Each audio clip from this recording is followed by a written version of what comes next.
ലോകകപ്പിലെ ഏറ്റവും ആവേശകരമായ ക്വാർട്ടർ ഫൈനലുകളിൽ ഒന്നാണ് ഇനി നമ്മളെ കാത്തിരിക്കുന്നത്. യൂറോപ്യൻ ശക്തികളായ ഫ്രാൻസും ആഫ്രിക്കയുടെ അഭിമാനമായ മൊറോക്കോയും നേർക്കുനേർ എത്തുമ്പോൾ അത് വെറും ഒരു മത്സരം മാത്രമല്ല, ചരിത്രം എഴുതാനുള്ള പോരാട്ടം കൂടിയാണ്. ഫ്രാൻസിന് ലോകകപ്പ് അനുഭവമുണ്ട്. വലിയ വേദികളിൽ സമ്മർദ്ദം എങ്ങനെ കൈകാര്യം ചെയ്യണമെന്ന് ഈ ടീമിന് നന്നായി അറിയാം. മറുവശത്ത് മൊറോക്കോയ്ക്ക് ഭയം എന്നൊരു വാക്കില്ല. നെതർലാൻഡ്സിനെയും കാനഡയെയും മറികടന്ന് ആത്മവിശ്വാസത്തോടെ മുന്നേറിയ ഈ ടീം മറ്റൊരു അത്ഭുതം സൃഷ്ടിക്കാനാണ് ഇറങ്ങുന്നത്. ഫ്രാൻസിൻ്റെ ആക്രമണ നിരയിൽ എല്ലാവരുടെയും കണ്ണുകൾ ക്യാപ്റ്റൻ കിലിയൻ എംബാപ്പയിലായിരിക്കും. കൂടാതെ Olise, Dembele, Tchouameni, Camavinga, Jules Kounde എന്നിവരെല്ലാം ടീമിൻ്റെ കരുത്താണ്. വേഗതയേറിയ കൗണ്ടർ അറ്റാക്കിങ്ങും കൃത്യമായ ഫിനിഷിങ്ങും ഫ്രാൻസിൻ്റെ ഏറ്റവും വലിയ ആയുധങ്ങളാണ്. മറുവശത്ത് മൊറോക്കോയുടെ പ്രതീക്ഷകൾ Achraf Hakimi, Sofiane Rahimi, Brahim Diaz, Azzedine Ounahi, Yassine Bono എന്നിവരിലാണ്.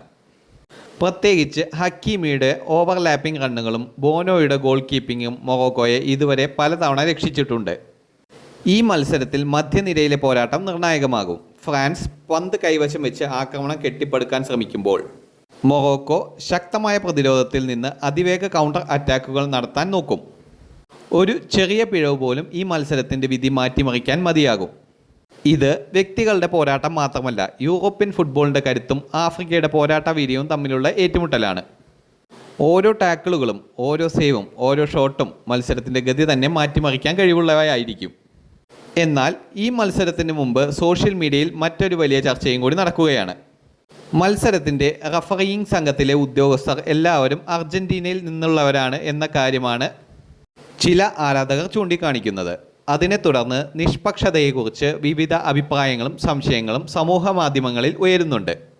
എങ്കിലും ഒരു കാര്യം ഏറ്റവും പ്രധാനപ്പെട്ടതാണ്. ഒരു റഫറിയിങ് സംഘം ഒരേ രാജ്യത്ത് നിന്നുള്ളവരാണെന്ന കാര്യം മാത്രം കൊണ്ട് പക്ഷാപാതം ഉണ്ടോ എന്ന് തെളിയിക്കാനാകില്ല. എന്നാൽ ഇതുവരെ കളിച്ചിട്ടുള്ള എല്ലാ ലോകകപ്പ് മത്സരങ്ങളിലും ഒരു മത്സരത്തെ മുഴുവനായി ഒരു രാജ്യക്കാർ മാത്രം നിയന്ത്രിച്ചിട്ടില്ല. ഇവ ചില സംശയങ്ങൾ സൂചിപ്പിക്കുന്നു എങ്കിലും ഫിഫ എല്ലാം തള്ളിക്കളയുകയാണ്. ഇതുവരെ ആരാധകരിൽ നിന്ന് പരാതികളും ചർച്ചകളും ഉയരുന്നുണ്ടെങ്കിലും അതിന് ഔദ്യോഗികമായ തെളിവോ സ്ഥിരീകരണമോ ഇല്ല. അതിനാൽ ഈ മത്സരം റഫറിമാരല്ല, കളിക്കാരുടെ പ്രകടനമാണ് തീരുമാനിക്കുന്നത് എന്നാണ് എല്ലാവരും പ്രതീക്ഷിക്കുന്നത്. അതിനാൽ നിഷ്പക്ഷമായൊരു റഫറിംഗ് ആണ് എല്ലാ ആരാധകരും പ്രതീക്ഷിക്കുന്നത്.